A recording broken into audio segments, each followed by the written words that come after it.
Welcome to the Healing Hour. I am your host, Athena Rodriguez, and we'll be having some healing conversations. Hello, everyone, and welcome to today's episode of the Healing Hour podcast. Today, we have a crossover episode. So we have Dom here from the More Glory podcast. And Dom, tell us a little bit more about yourself. So my name is Dom. I've been here in Houston, Texas for since 2015. I'm originally from Lexington, Kentucky. Used to play football. Then I migrated down here. Now I'm currently in the medical field. So just been living life and just pretty much just helping people get to their goals and also networking, connecting them with a lot of great people. Awesome. I feel like a lot of my guests are transplants. I think all of them are not Houston natives. I feel like, so what drew you to Houston? I took college visits as a part of a mentoring program that was called BMW, Black Males Working. And essentially was helping Black and brown boys get exposed to a lot of different realms that they're not used to, statistically, higher ed. So I came down here in Houston. It was really affluent for Black people. My mentor was like my second mom, was telling me how great it is. Just the proximity of Black opulence. And so for me, that really sparked something. And so that was my sophomore year in high school. And I declared and I decreed that I was going to be back here. And then that's what happened.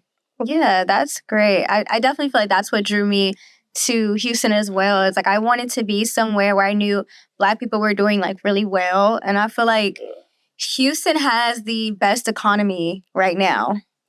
For Black people. Yes. For specifically for young Black professionals. It doesn't get any better than Houston. You can live comfortably, have a poppin' social life. Real estate's booming right now. So yeah, that makes a lot of sense. So as I mentioned before, Dom has a podcast called More Glory Podcast. So can you describe the essence of the podcast? What is it about? So pretty much the basis of it is biblical manhood. And what does that look like from what God says, from what culture says? And so we're just really trying to highlight the points, the biblical principles start from Genesis to Revelation. And that's in every facet: faith, finance, family, fitness too as well. And we're just taking just the whole holistic approach and helping uplifting men to the greater calling, of which that's the standard. God has given each man dominion. And I think that a lot of things that we see in society today is because men are not living up to the standard of which God has called them to be. So we can look back to a lot of things, and even in today's society where we might see women might be more hyper independent or a lot of different things, and it might be hard for them to date. You can root that back to either fatherlessness or some man along the way not doing what he's supposed to do. Right. It's majority of the time, just straight up. And I just have to keep it that real. It's not a male versus a female type of thing, man versus woman. It's not. It's just the reality of things. And so we set the standard. We set the bar because that's the calling on our lives. So the podcast essentially is highlighting those areas so that we can step into a realm of dominion to what God has called men to be. And I think that's why relationships are looking the way they do right now. And I hate to say it, but it looks like love is losing. Oh my God. Love is losing. I see it win sometimes.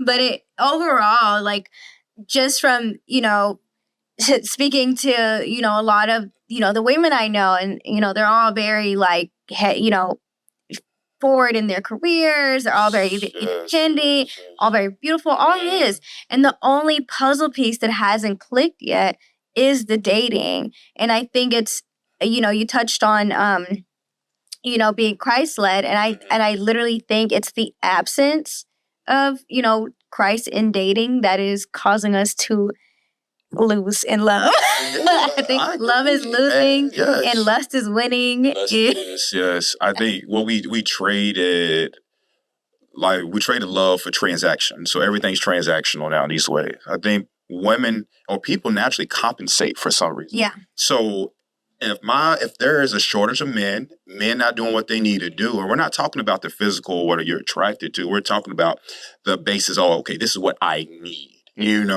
statistically it's not there. Women outweigh, outnumber us, whatever the case may be. But in spite of that, they're still not, quote unquote eligible bachelors not doing what they need to do.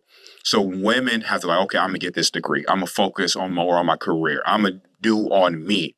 And so then that's hard to transition into a fruitful relationship when a man that is actually doing what he's supposed to do and he's on his game, he's Christ-led as well. Because when you meet a man that is really bringing everything to the table in the way that God says on every cylinder, a lot of women malfunction. They start twitching and everything. So it is like I think it's lust is coming in because it's like, okay, you look good and I look good, but we don't want to have nothing of substance because it requires work. Yeah. And that's what it is. And we work so much hard, so hard on our careers, studying and doing other things, right? That we don't want to do the work on ourselves. That is the hardest thing to do. It is. It's doing the work on ourselves. It's tiresome. It can be depleting at time. And I think people aren't willing to do that work on themselves. Therefore, they're not willing to do a work with a partner. Right. That part, we were just saying before the camera started rolling that, just my efforts in, preserving the integrity of my podcast, of my character, it's a longer route to win. And it's harder to win that way because it's just we just live in a society of like instant gratification. And, junk food is a lot more satisfying than vegetables. So it's like when you're not feeding, yourself all these like toxic things, it's not fun anymore. So people hate to do hard things. Yes. They hate to do hard things. Yes. And I think working in relationship is one of the hardest things we can do as people is to understand someone else. Yes. And I think that people got to understand, like, you got to think about the cross and how it's vertical, but it's also horizontal too as well. And that horizontal is to represent the dynamics and the relationship, the interpersonal relationships that we have with each other. You cannot say that you love God, but deny your brother, not love your brother. That's even scripture, right? Yeah. And we've got to do better first and foremost. Like, I have to see you as a sister in Christ. Right. But before I do that, I have to know my identity. Yeah. So therefore, if I know my identity and I know I'm of royal priesthood, I'm a co-heir with Christ. Therefore, this is where I war and where I reign. And then also, if I know I'm a king or a queen, I'm going to approach you in a manner. So even though you might not be operating on that plane right now, right, I can still be able to come to you in a respectable manner because I still have the standard of kingdomship within me. I have that mantle on me. And once I realize that, it helps me navigate. Okay, she's a sister in Christ. He's a brother in Christ. A lot of people feel like all men and women can't be friends or different, aspects of dating. No, it goes back to identity. Right. And I've had my identity, then we'll talk about the fruits of the spirit. You talk about self-control and everything, because you can be somebody around someone that's attractive. Doesn't mean that you got to make a move or be impulsive or anything else like that, in a negative way. Which brings me to my next question, right?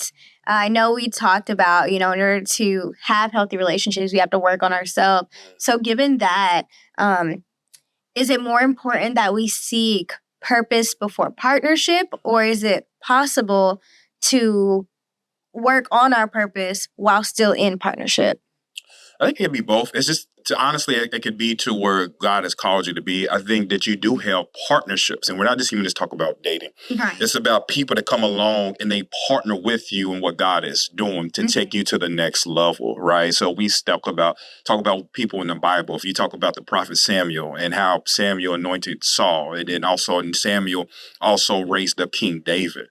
It's so important to read the Bible because you see a lot of people are partnering for God's intent for their individual lives. Right. Like, they're recognized throughout the book, but there's their partner on the side too as well. And that's how we are too. When we talk about the author and finisher of our faith, God has these other, you could say, supporting cast members in our lives to help us, because people in your life hold keys to certain realms, certain doors that you don't.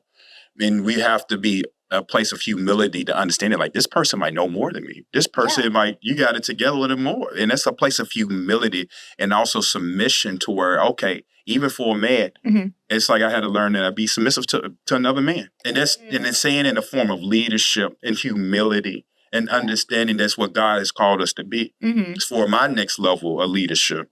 Right. And so understanding we are partnering for kingdom building and what God has for us. And then that you have to be strategic in your partnership. So if I know my purpose, identifying with Christ, spending time with him and his word to understand what I'm called to do, and then therefore I can partner with the people that are conducive to the kingdom call of my life. You see? Yeah. I think definitely the most effective way to approach any partnership, just meeting anyone, even platonically, it's leaving your ego aside and seeing what purpose they do serve in your life. It doesn't matter like who I fall out with. I never regret anything. I never regret anything because it's like even if things ended on a bad note, it was like, okay, my first thought isn't, oh, my time was wasted. My first thought is, okay, well, what did I gain from this? What did I learn from this? Where did it take me? And people are vehicles and they're always taking you from A to B. So I can't be mad because something didn't work because it didn't take me all the way there. But it does, it could have redirected me, in ways that I wouldn't have figured that out by myself. That's good. I think you're right about that. I think you have to have that type of mindset and not regret anything. You can, and I always say these two words, introspective and retrospective all the time. You have got to look inwardly and you also have to look on your past. I think a lot of times too, a lot of people have a hard time forgiving themselves. So we want to hold on to these things. And you might have made a mistake, but like you said, I got to look in that last vehicle. I was in a hoopty last one, but now I know I'm a Bentley driver. You see, I'm a Rolls Royce driver. I'm a luxury person. So I got to be more careful about which dealership I go to. Yeah. And also too think about, okay, I can't make this mistake again because there's cycles, there's patterns. Right. And the enemy watches that too. So why am I making the same mistakes? And a lot of people are caught in it because we're so used to what is comfortable. And the Bible talks about Egypt versus Israel. Like the Israelites wanted to go back to bondage. Yeah. And comfortability versus God, here's a land of milk and honey. We cry about the processing and that even in the mistakes, even in the failed relationships, and we don't see the glory of God in that because it could have been a lot worse. You could have had a kid by this person. You could have been married to this person. No telling. And so we really have got to think and be more reflective and taking the time, intentionality about your time to really, really sit in the word in the presence of the Lord so he can download these things inside of you.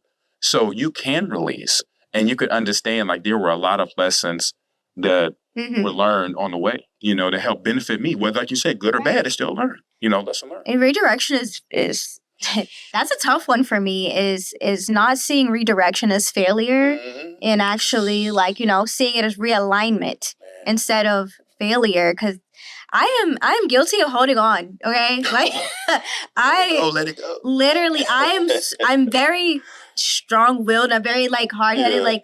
No, I'll just do it again.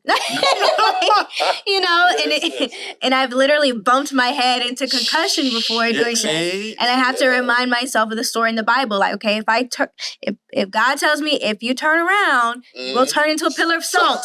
Yes, you like Lot's wife, though. Yes, so I often read that story a lot about Lot's wife, just because I have to remind myself if I do look back, am I going to be okay with being a pillar of salt? Am I going to be okay with going back to where I was redirected? And it's just a matter of attaching feeling and emotion and missing those feelings and emotions, even to experiences, right? Friendships, experiences. It always takes me a lot of work to let that go and be like, okay, whatever God has waiting for me is way better than he removed me from, That's a good question. My pastor asked me probably the other night, why is it so hard for you to let go of things you can't control?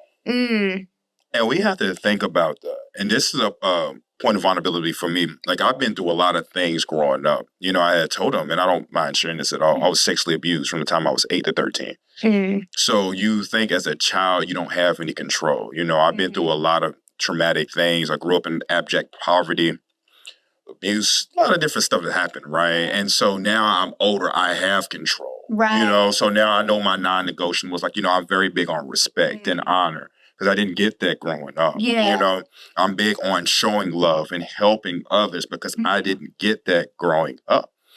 And so it's just like, I didn't have that. So it's like, oh, okay. So it's making amends with your past. Like, well, I'm strong-willed. Okay, yes, it's okay. I can be strong-willed in all these other areas, but there's a fine line between you being bold and courageous versus and thinking that this is what God has for you. But sometimes, like you said, you can be hard-headed, knowing it's not. Yeah.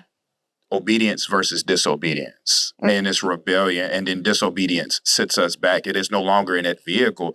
You're going to be stuck and you can be bankrupt. Right. Since, you know, spiritually bankrupt. And you're asking God to pull you out of something that you did in yourself. So I have to go back and do the work. Like, dang, even if it's the same mistake, even I got back into it. Like, it looked good, but back to, you know, back to the drawing board. And I think this is where we have to take those lessons seriously and partner with the Holy Spirit. Hey, God, listen, you know, this is my weakness. You know, I have an affinity for this. Yeah. Help me. Help me. Right. You know, seriously, he's called the great helper. Seriously. And I cannot emphasize that enough, really leaning on that. And so that we can continue to persevere in the right ways, not from our own willful ignorance, because there's a difference between you not knowing versus like, you know what you're doing. Exactly. You know? No, and thank you for your vulnerability, period, in this podcast. And I'm glad that this is a safe space for you to share that. And it's very hard. As I mean, like I've talked on some of my episodes. I think the Healing Hour audience knows a little bit about like what I went through and you know, just being in an abusive relationship and you know, like being assaulted myself. So a lot of that it's very hard not to make that into your identity. And it's hard for you, like, to let go, in a sense, of things, and not to make it part of your identity, but to still keep that as your testimony at the same time. I understand exactly what you're saying. That's really good. So it's definitely been something that, like, with a lot of survivors that I talk to, there's a fine line between making it your testimony and then making it, you know, your personality is like identifying with hurt and pain. That is, like you said, my people do. And that's not, and a lot of people make it like, you're right. People hold on to trauma. Yeah. Well, you know, my mom, my grandmother, man, listen, I tell you straight up, I've been through a lot worse than what I've come across from people I talk to, different things, right? And I still have a choice. After a certain point, you're not a product of your environment. You're supposed to influence your environment. So I come up out of this background, this muddy, murky, mired background, right? And God places his hand upon me, takes me up out of that. I have a choice at a certain point in my life to where this trauma is either I'm going to use this to fuel me to my prophetic destiny where the Lord wants me to be at, or I can wear it as a badge of honor. You know, this is why I do this. This is why I go so hard, X, Y, Z, and it's rooted in pride and ego. Exactly. So that's what it is. And it's also, too, because I'm not willing to do the work to let it go. So these emotions that are still bottled up, a lot of deep-rooted trauma that hasn't even been chipped at. Right. It start to manifest and project in other areas of in my life. And I can't be a good spouse. I can't be a good friend. I can't do X, Y, Z. Or I'll peak at a certain level. You know, I can't continue to have upper mobility in all the realms of my life because I'm still holding on to that. And I have to let that go. And it's tough. It really is, because I'm learning, you know, me, I'm really learning different things too, what letting go is. And it's also to forgiving yourself, even in the point of abuse as a victim. Was I complicit in it? Did I have some part in it? Did I like it? Did I do X, Y, Z? And then that's where the work comes in, where you seek ye wise counsel, where it means you can seek a psychologist, pastoral counseling. You know, people need different levels of therapy. And I'm a huge advocate for mental health services. And I've used it for myself. So really uprooting these things, getting to it. And so you can allow God, with him again, partnering to help put those pieces together into where you're still leading, you're still prospering, to where you're not leaking anymore, you're not hemorrhaging. You see what I'm saying? A lot of times too, you think about, dang, I think I'm like a cup drinking water and it just flowing out of me. There's no sustenance in it. Right. There's no nutrition. I'm not retaining anything, but I've given it to God and placed it in his hands. Therefore, he can do something with me, so then we can go to the next level. Right. I think also a big misconception too is, once you go through the therapy and you forge a bond with God and you really, start living in your purpose and you leave, the trauma behind, I think it's a huge misconception that you can't also be put right back at square one with healing, because it's not linear. It's hills and valleys, and if anything, it's more full circle than linear. And even in the recent events, even with the situation with the Diddy trial, like as an abuse victim, all of that shit was triggering to me. All of it was triggering from the videotapes and seeing myself in that position. From the videotape was too much for me to watch almost, and then hearing her testimony, and then worst of all was the reaction on social media and the defending of an abuser, and just remembering that I actually never brought my abuser to justice, and all of this she was complacent, she was being paid this and that, and it put me back in a place to where I was like, okay, this was the same dialogue I fed myself at the time, and why I ate at myself so hard about staying in a relationship like that. Because in my head, I'm like, well, either you're going to call the police or you're okay with it. Or if you forgive somebody quiet, so it's kind of on that same level of you're hearing all of these strangers feed yourself this same dialogue that made you stuck in that position. So how do you, what advice would you give to,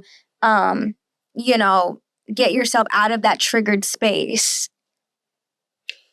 Man, I always say, do the work. Do the work. There are certain levels of therapy, right, that you go to, we talked about. And there's different ones. It's like, for PTSD, what is more traumatic, to where you might have to be exposed to that. And I know for me, I can speak from my personal experience, is I had a psychiatrist and I also had a psychologist. There's a difference. One's an MD that prescribes medication. The other one's PsyD or PhD. Do your further research on that. But the thing was being able to relive those moments, the smells, the textures of the ring, doing all that. And you don't want to, because your brain naturally pushes things behind you. Right. And so you relive that. So that trigger was because I haven't dealt with that. Right. It's still there on the back burner. You know how you cook and you got your favorite, I got the bottom right, but I'm over here neglecting the noodles or whatever else. Everything on this stove is for a nice, perfect dish.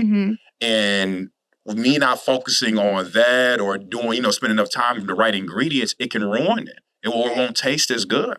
And so the thing is really chipping at that trauma and knowing that it's a process, but being intentional about I'm not going to do this. I'm not going to. No, do those things that make you uncomfortable. Right. Because when you're uncomfortable, that means you're about to be fruitful. And so for me, a lot of stuff, so I'm able to talk about these things. When people talked about little boys getting abused or XYZ abuse and everything else, it would trigger me. But it's like, no.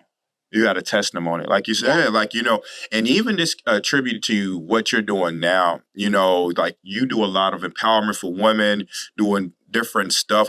Some of your marketing stuff that's affordable for women to get involved in and active and empowered with no underlying intentions. Right. So you got to see how those things you've been through was helping, because you see how common it is. You know how many men too, probably about the same level as being abuse victims as well. Oh yeah.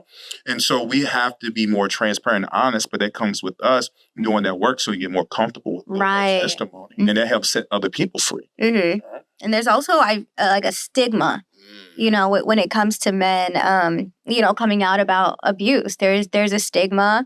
Um, I literally heard the other day about this girl on TikTok. She went on a rant and she was like, you know, today I realized that not only do men hate women, but men hate men. And she was talking about the Terry Crews situation.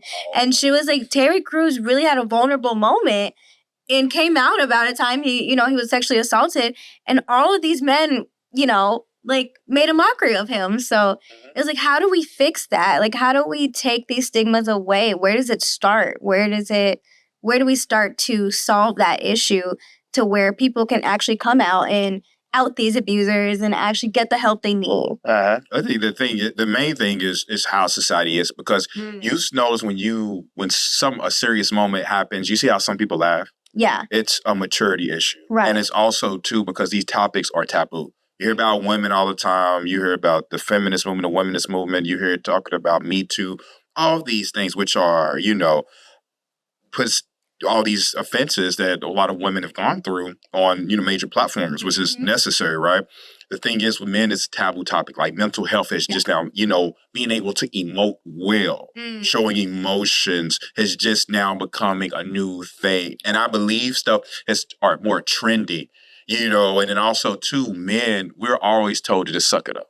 Right. Nobody cares about you. You probably liked it. You know, as a woman that did that, bruh, what she looked like, you know, laughing and joking, but you're really hurting inside. And then, therefore, that's a whole breeding ground of mismanagement. When I say mismanagement, it's just for a society, we have an obligation to help uplift our brother and sister. Yeah. And so we don't manage them well in that aspect, and then they harbor these feelings and these thoughts and these emotions, and then we see later on the news or anything that these people commit suicide. Yeah. And it's tough, and it's discouraging. And then it becomes, oh, we need to talk about mental health. Yeah, like, it's too late now. The person already exactly like the person already gone. I mean, you know, you're definitely doing, you know, the work, and you're paving the way as well for men with your platform, with the More Glory podcast, to have these conversations, because I think human beings are naturally followers. And if it just takes one person to come out on a platform and talk about it, it sets a chain reaction of, you know, other people who've gone through similar situations. And that's, you know, as we talk about things more and more, it becomes less taboo and more, you know, transparent. And, you know, like, I will say this. I do have very dark humor. So, like, a lot of my abuse, I will be talking to my homegirls and I will make a joke. Like, yeah, I remember, girl, like, I remember that one time he threw me like a freaking washcloth across the room, and I'll start dying, and the whole room is silent. Like, that was not funny. I'm sorry. I would be like, we was in the room like two niggas. Like, I got dark humor. I'm laughing like that, but yeah, it's you know, it's a trauma response, you know, and I think that is a masking thing too. Yeah, yes, it is. Because I use that. I used to. Now I'm doing the work, and I'm able to, you know, laugh at the same things I've cried about, which I think is beautiful as well. But before, it was just like a masking thing. Like, I would tell you like the most traumatic story ever, and then like, that was so crazy. And then as I'm around people, they're like, that's not normal. Like, you need to go talk to the lady. Yes, immediately. I'll set the appointment now. Like, you should not be laughing. I'm like, oh, you know, just, you know, in my, you know, in my, how I grew up, that's just how we dealt with things. Is like, you know, take it with a punch to the arm. Like, you know, laugh about it. There's nothing you can do about it now. And it's actually, in hindsight, it was very detrimental, because instead of letting it out, I was just like masking. And you understand too, when you navigate, when you speak, and you have the platform that you do, a woman, is when you are seeing these things, it's like also there's a person in there place that might been that person that was thrown across the room or whatever, or you're a victim of abuse. It's to where I got to hone this in and be able to complete the testimony and serious, like it was traumatic, acknowledge this, and move forward, because that will help set somebody else free versus like, okay, dang, this person is laughing about this. So how should I respond? Do I feel like I can come to her about it? She gonna laugh. She gonna joke about Right. it. Like, seriously. So I know we laugh and joke. Like, I'm a joke. I love to laugh. And I have, it's like saying up here. I don't take But when it anything comes to serious. like, see, when it comes to like, other people, I can, you know what I'm saying? Versus like, oh, one-on-one, we giggling or laughing or something like that. Versus if I got to give you some counseling or necessarily, just being open ear for you. Right. No, it's very important, duality, period. And being able to turn that hurt into, counseling, and not just getting counseling, but being the voice for other people as well, which like again, I love, love, love to hear people with podcasts, with platforms speak about these things. And there's silly podcasts. There's podcasts that talk about absolutely nothing. Which, people need to burn time as well, I guess. But these podcasts that, actually dive into vulnerable topics, I think are so important for the advancement of our people. Yes, for sure. So, yeah, I just really love that you're doing that. And yeah, so when it comes to your topics, right? Where do you find your inspiration for them? Is it do you meditate and pray on them first? Are they things that are common themes in your life? How are you figuring out what you're going to say to your audience? Honestly, guys, and I haven't told her this. She's like, so I didn't want to start a podcast. It was God. There are certain things that I did not want to do. There are certain things, that's why I see reading the Bible so important, because there's so much stuff people didn't want to do, but in spite of, by faith, they were being obedience. Abraham is the perfect example of prompt obedience, not delayed prompt. So when God says move, move. Yeah. And this, the fruitfulness of it ever since I've been obedient, because we talked about that, not wanting to be seen, I can been okay with just, the audio or doing other things, speaking, helping, mentoring, or whatever. But it was God telling me this, because when God places a burden on you, there's a burden for something in this world. Yeah. There's something for you to do that. We're kingdom solutionists. Again, kingdom solutionists. So for me, what I usually do, I said, God, what do you want to say? And I had to take myself away, like even before we started. You see how we're flowing in different something what we have, but that's the Holy Spirit. I really have, because he's going to get the glory. I know I can speak well, but I needed to take it on another level to where it's going to resonate with the audience. It's not about me. It's not about us. We get to a certain point of our lives to where we help pull people up.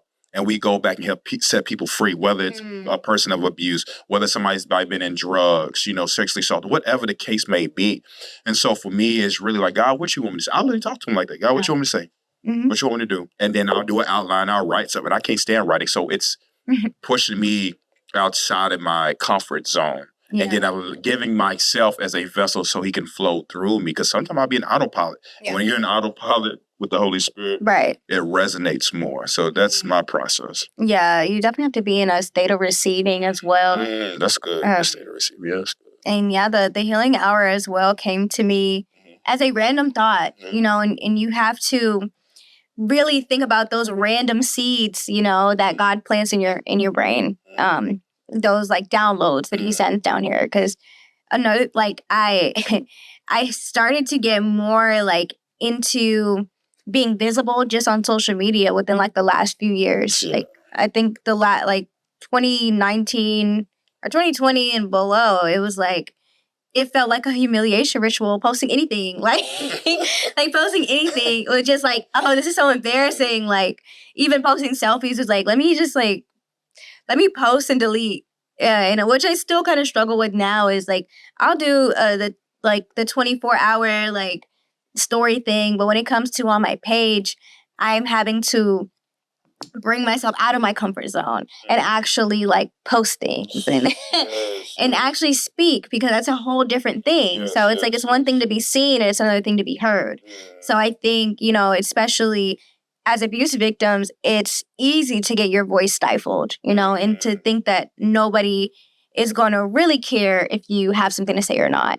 So I think that that's so important when you're called to use your voice, to use it for sure. Yeah, and for you also too, like you talk about you talk about how you just felt that like that inner tug, right? So you talk about also what is the driving factor for you to be this consistent? Because there's people there that's wondering like, okay, I want to start this, I want to do this, and it might not necessarily be a podcast or anything on this level.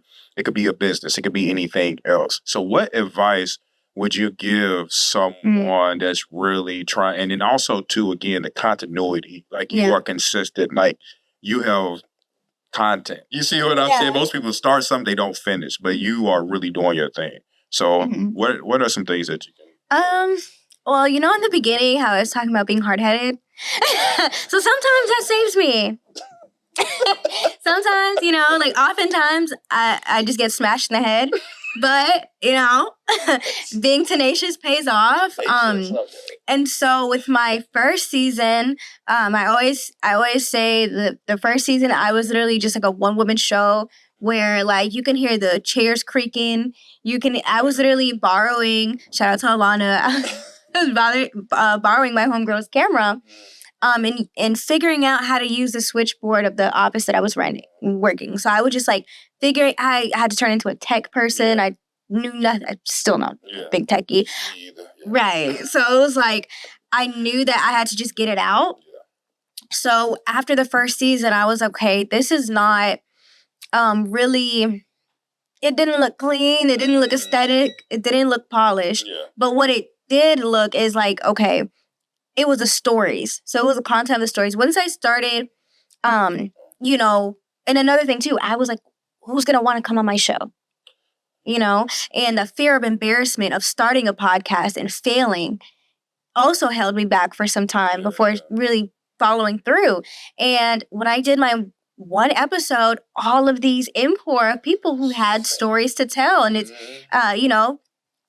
like God, kind of like God saying, like, they will come, like put it out there, they will come. So that first season, I had a passerby out from Atlanta, just to talk on Little Old Me's podcast. And it was a hot little tiny room with one camera.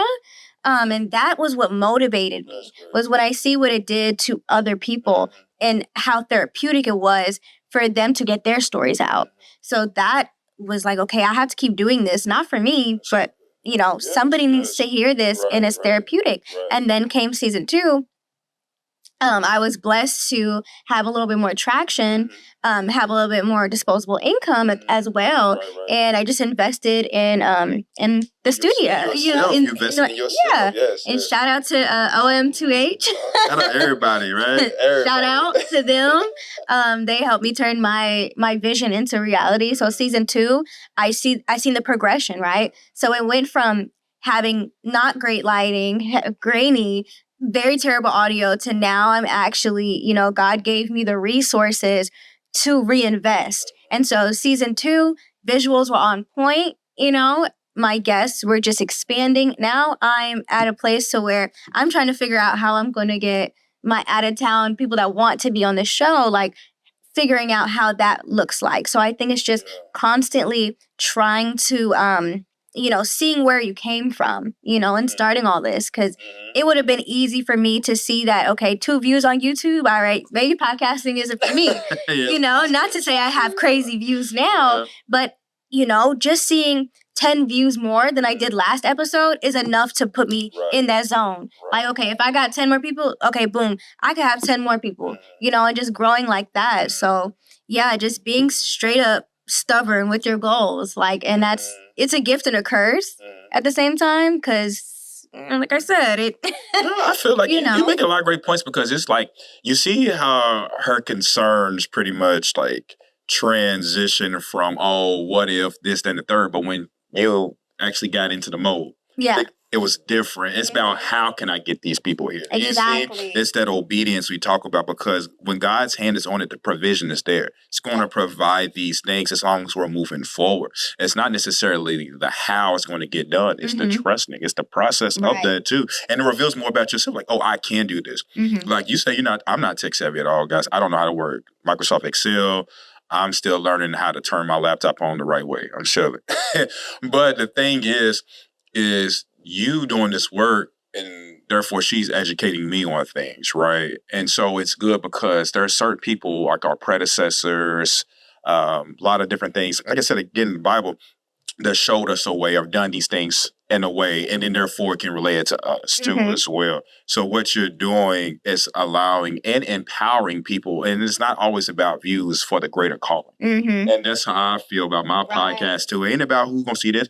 It shocked me, like probably the first 2 weeks, I had over 50 downloads. And it's not like I want to be seeing everything as of substance. Yeah. It's rooted in like, I was just recording with a little mic that I borrowed from my homie, just at my place, just like they're talking to the mic, super close.